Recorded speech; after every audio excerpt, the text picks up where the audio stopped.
Cool Air. Written by H.P. Lovecraft. You ask me to explain why I am afraid of a draught of cool air, why I shiver more than others upon entering a cold room, and seem nauseated and repelled when the chill of evening creeps through the heat of a mild autumn day. There are those who say I respond to cold as others do to a bad odor, and I am the last to deny the impression. What I will do is to relate the most horrible circumstance I ever encountered, and leave it to you to judge whether or not this forms a suitable explanation of my peculiarity. It is a mistake to fancy that horror is associated inextricably with darkness, silence, and solitude. I found it in the glare of mid-afternoon, in the clangor of a metropolis, and in the teeming midst of a shabby and commonplace rooming house with a prosaic landlady and two stalwart men by my side. In the spring of 1923 I had secured some dreary and unprofitable magazine work in the city of New York, and being unable to pay any substantial rent, began drifting from one cheap boarding establishment to another in search of a room which might combine the qualities of decent cleanliness, endurable furnishings, and very reasonable price. It soon developed that I had only a choice between different evils, but after a time I came upon a house in West 14th Street which disgusted me much less than the others I had sampled. The place was a four-story mansion of brownstone, dating apparently from the late 40s, and fitted with woodwork and marble whose stained and sullied splendor argued a descent from high levels of tasteful opulence. In the rooms, large and lofty, and decorated with impossible paper and ridiculously ornate stucco cornices, there lingered a depressing mustiness and hint of obscure cookery, but the floors were clean, the linen tolerably regular, and the hot water not too often cold or turned off, so that I came to regard it as at least a bearable place to hibernate till one might really live again. The landlady, a slatternly, almost bearded Spanish woman named Herrero, did not annoy me with gossip or with criticisms of the late burning electric light in my third-floor front hall room, and my fellow lodgers were as quiet and uncommunicative as one might desire, being mostly Spaniards a little above the coarsest and crudest grade. Only the din of street cars in the thoroughfare below proved a serious annoyance. I had been there about 3 weeks when the first odd incident occurred. One evening at about 8 I heard a spattering on the floor and became suddenly aware that I had been smelling the pungent odor of ammonia for some time. Looking about, I saw that the ceiling was wet and dripping, the soaking apparently proceeding from a corner on the side toward the street. Anxious to stop the matter at its source, I hastened to the basement to tell the landlady, and was assured by her that the trouble would quickly be set right. Dr. Munoz, she cried as she rushed upstairs ahead of me. I have spilled these chemicals.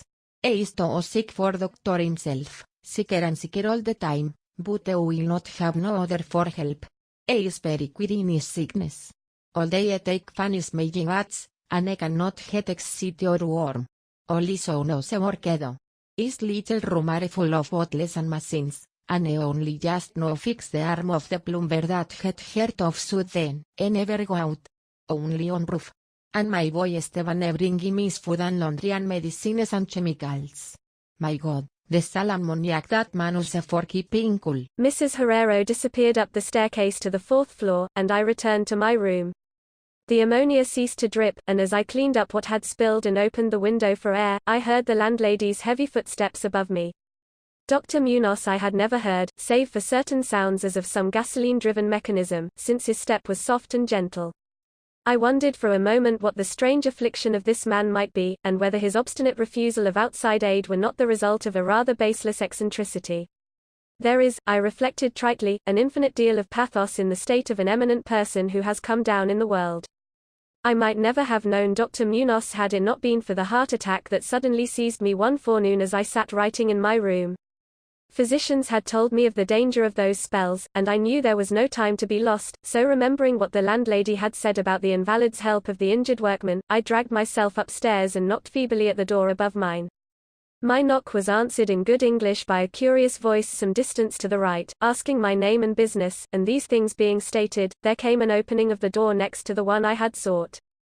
A rush of cool air greeted me, and though the day was one of the hottest of late June, I shivered as I crossed the threshold into a large apartment whose rich and tasteful decoration surprised me in this nest of squalor and seediness.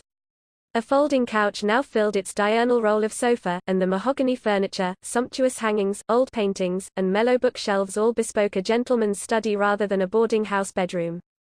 I now saw that the hall room above mine, the little room of bottles and machines which Mrs. Herrero had mentioned, was merely the laboratory of the doctor, and that his main living quarters lay in the spacious adjoining room whose convenient alcoves and large contiguous bathroom permitted him to hide all dressers and obtrusive utilitarian devices. Dr. Munoz, most certainly, was a man of birth, cultivation, and discrimination. The figure before me was short but exquisitely proportioned, and clad in somewhat formal dress of perfect cut and fit. A high-bred face of masterful though not arrogant expression was adorned by a short iron-grey full beard, and an old-fashioned pince-nez shielded the full, dark eyes and surmounted an aquiline nose which gave a Moorish touch to a physiognomy otherwise dominantly Celtiberian.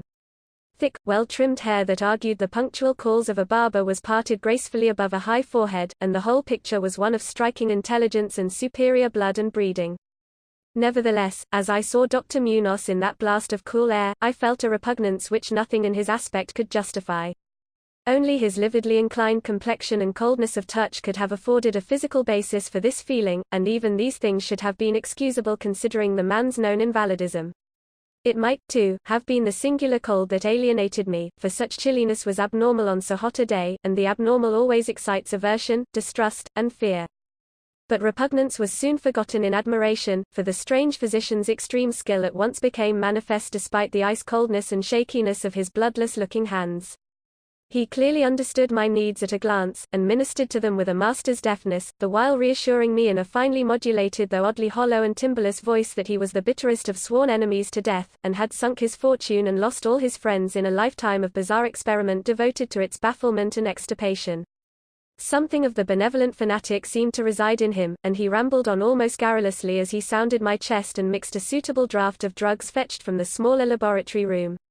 Evidently he found the society of a well-born man a rare novelty in this dingy environment, and was moved to unaccustomed speech as memories of better days surged over him. His voice, if queer, was at least soothing, and I could not even perceive that he breathed as the fluent sentences rolled urbanely out. He sought to distract my mind from my own seizure by speaking of his theories and experiments, and I remember his tactfully consoling me about my weak heart by insisting that will and consciousness are stronger than organic life itself, so that if a bodily frame be but originally healthy and carefully preserved, it may through a scientific enhancement of these qualities retain a kind of nervous animation despite the most serious impairments, defects, or even absences in the battery of specific organs. He might, he half-jestingly said, some day teach me to live, or at least to possess some kind of conscious existence, without any heart at all. For his part, he was afflicted with a complication of maladies requiring a very exact regimen which included constant cold. Any marked rise in temperature might, if prolonged, affect him fatally, and the frigidity of his habitation, some 55 or 56 degrees Fahrenheit, was maintained by an absorption system of ammonia cooling, the gasoline engine of whose pumps I had often heard in my own room below. Relieved of my seizure in a marvelously short while, I left the shivery place a disciple and devotee of the gifted recluse. After that I paid him frequent overcoated calls, listening while he told of secret researches and almost ghastly results, and trembling a bit when I examined the unconventional and astonishingly ancient volumes on his shelves. I was eventually, I may add, almost cured of my disease for all time by his skillful ministrations. It seems that he did not scorn the incantations of the medievalists, since he believed these cryptic formulae to contain rare psychological stimuli which might conceivably have singular effects on the substance of a nervous system from which organic pulsations had fled. I was touched by his account of the aged Dr. Torres of Valencia, who had shared his earlier experiments with him through the great illness of 18 years before, whence his present disorders proceeded. No sooner had the venerable practitioner saved his colleague than he himself succumbed to the grim enemy he had fought. Perhaps the strain had been too great, for Dr. Munoz made it whisperingly clear, though not in detail, that the methods of healing had been most extraordinary, involving scenes and processes not welcomed by elderly and conservative Galens. As the weeks passed, I observed with regret that my new friend was indeed slowly but unmistakably losing ground physically, as Mrs. Herrero had suggested. The livid aspect of his countenance was intensified, his voice became more hollow and indistinct, his muscular motions were less perfectly coordinated, and his mind and will displayed less resilience and initiative. Of this sad change he seemed by no means unaware, and little by little his expression and conversation both took on a gruesome irony which restored in me something of the subtle repulsion I had originally felt.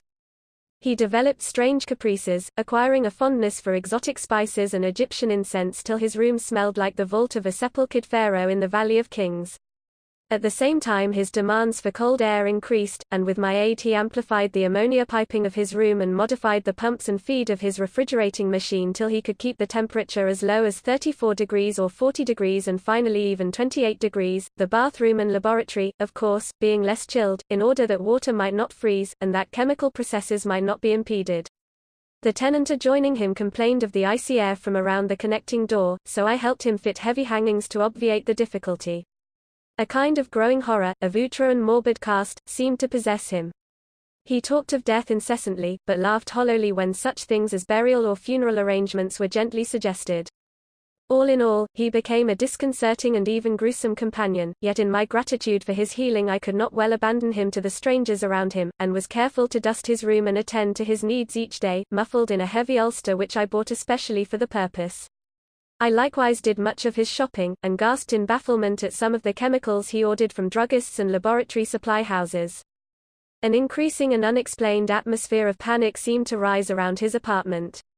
The whole house, as I have said, had a musty odor, but the smell in his room was wassayon in spite of all the spices and incense, and the pungent chemicals of the now incessant baths which he insisted on taking unaided. I perceived that it must be connected with his ailment, and shuddered when I reflected on what that ailment might be.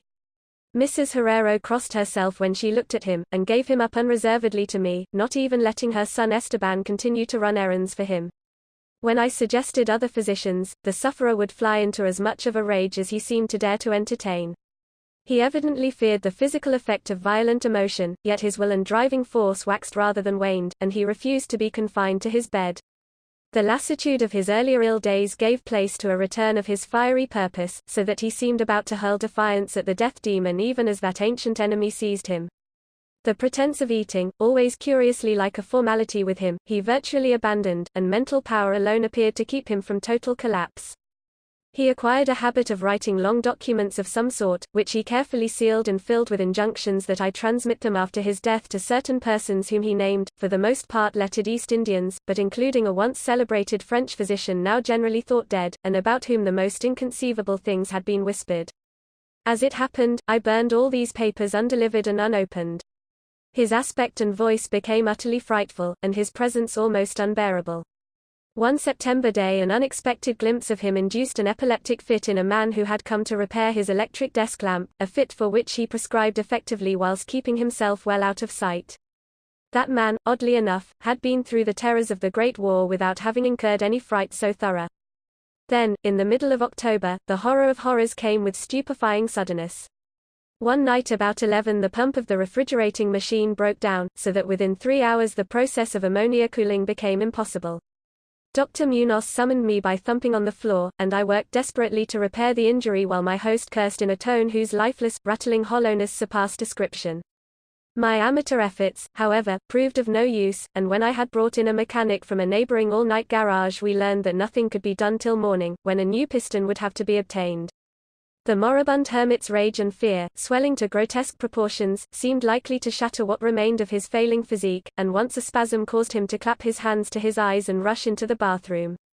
He groped his way out with face tightly bandaged. I never saw his eyes again.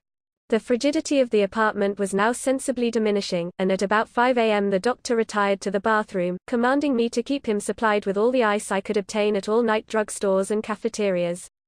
As I would return from my sometimes discouraging trips and lay my spoils before the closed bathroom door, I could hear a restless splashing within, and a thick voice croaking out the order for more, more, ! At length a warm day broke, and the shops opened one by one. I asked Esteban either to help with the ice fetching whilst I obtained the pump piston, or to order the piston while I continued with the ice, but instructed by his mother, he absolutely refused.